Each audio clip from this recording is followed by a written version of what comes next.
بالله من الشيطان الرجيم بسم الله الرحمن الرحيم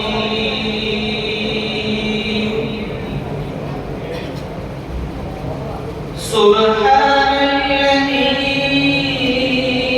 أسرى بعبده ليلا من المسجد الحرام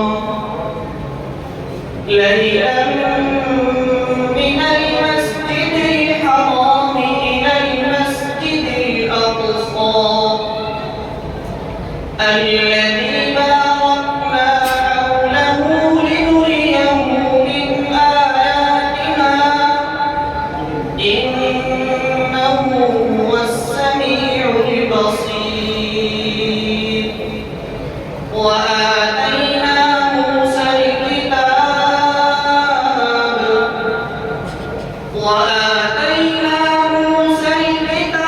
وجعلناه هدى لبني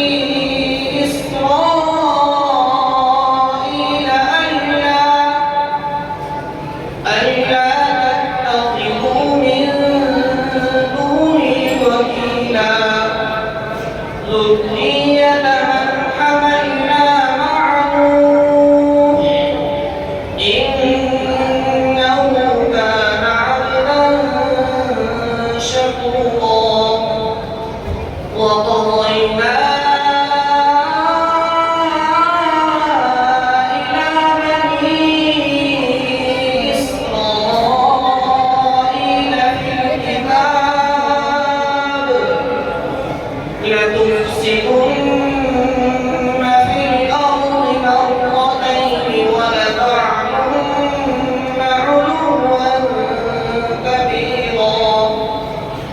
فإذا جاء وعد أولاهما بعثنا عليكم عبادا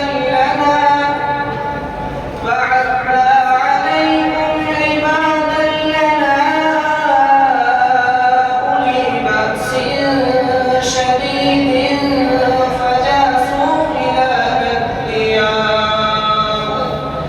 وكان وعدا مفعولا صدق الله العظيم। पढ़ दिया जब भी किसी ने कुछ लिखा कुरान का, पढ़ दिया जब भी किसी